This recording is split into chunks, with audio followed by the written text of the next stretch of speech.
There's no feeling more intense than starting over. If you deleted your homework the day before it was due, as I have, or if you left your wallet at home and you have to go back after spending an hour in the commute. If you won some money at the casino and then put all your winnings on red but it came up black. If you got your best shirt dry cleaned before a wedding and then immediately dropped food on it. If you won an argument with a friend and then later discovered that they just returned to their original view. Starting over is harder than starting up. If you're not ready for that, like if you've already had a bad day, then what you're about to go through might be too much. Feel free to go away and come back. I'll be here. Alright, thanks for coming with me on this trip.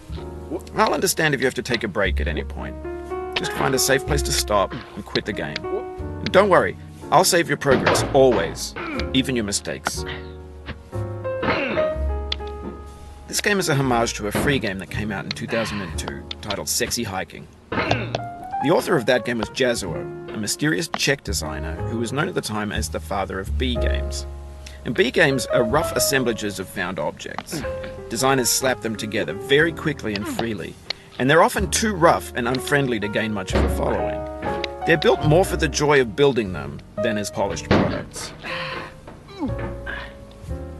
In a certain way, Sexy Hiking is the perfect embodiment of a B game.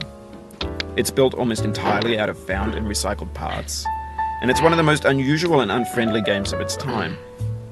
In it, your task is simply to drag yourself up a mountain with a hammer. And that act of climbing, in the digital world or in real life, has certain essential properties that give the game its flavor. No amount of forward progress is guaranteed. Some cliffs are too sheer or too slippery. And the player is constantly, unremittingly in danger of falling and losing everything.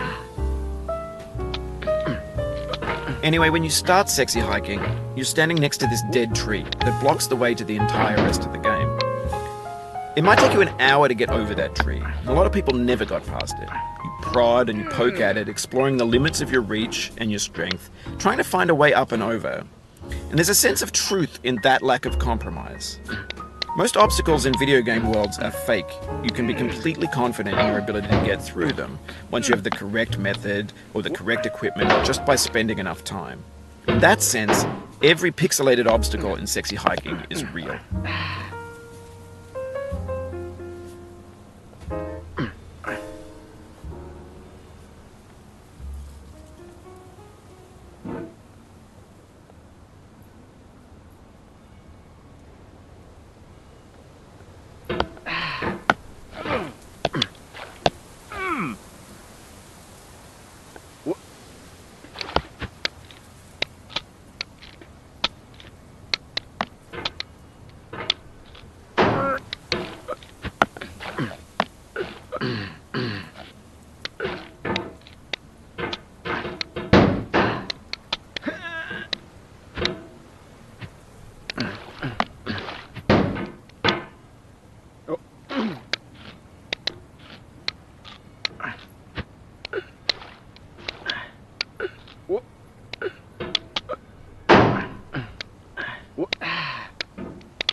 Oh, you just lost a lot of progress. That's a deep frustration, a real punch in the gut.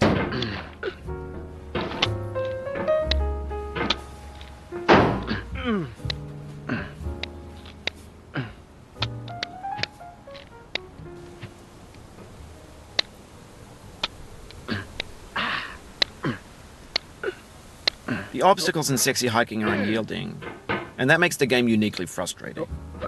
But I'm not sure Jazzuo intended to make a frustrating game.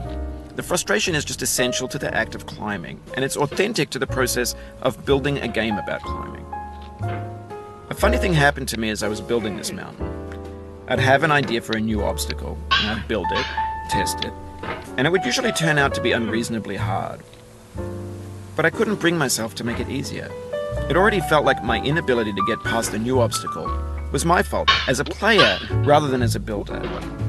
Imaginary mountains build themselves from our efforts to climb them, and it's our repeated attempts to reach the summit that turns those mountains into something real.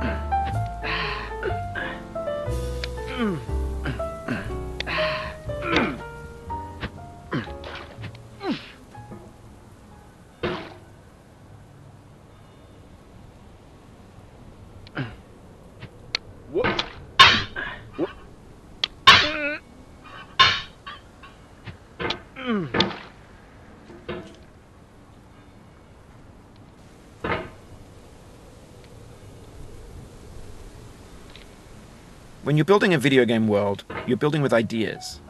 And that can be like working with quickset cement.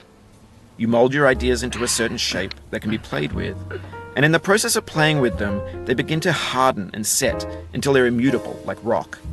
And at that point, you can't change the world, not without breaking it into pieces and starting fresh with new ideas.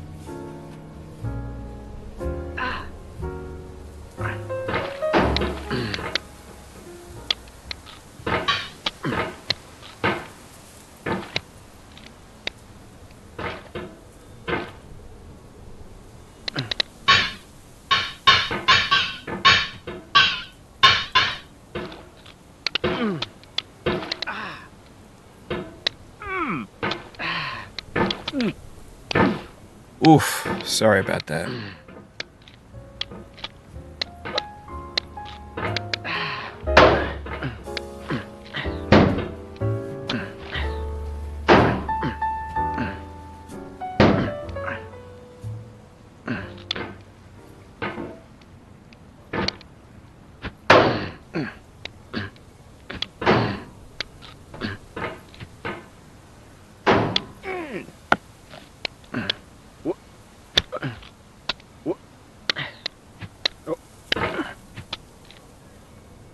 Oh, it happened again.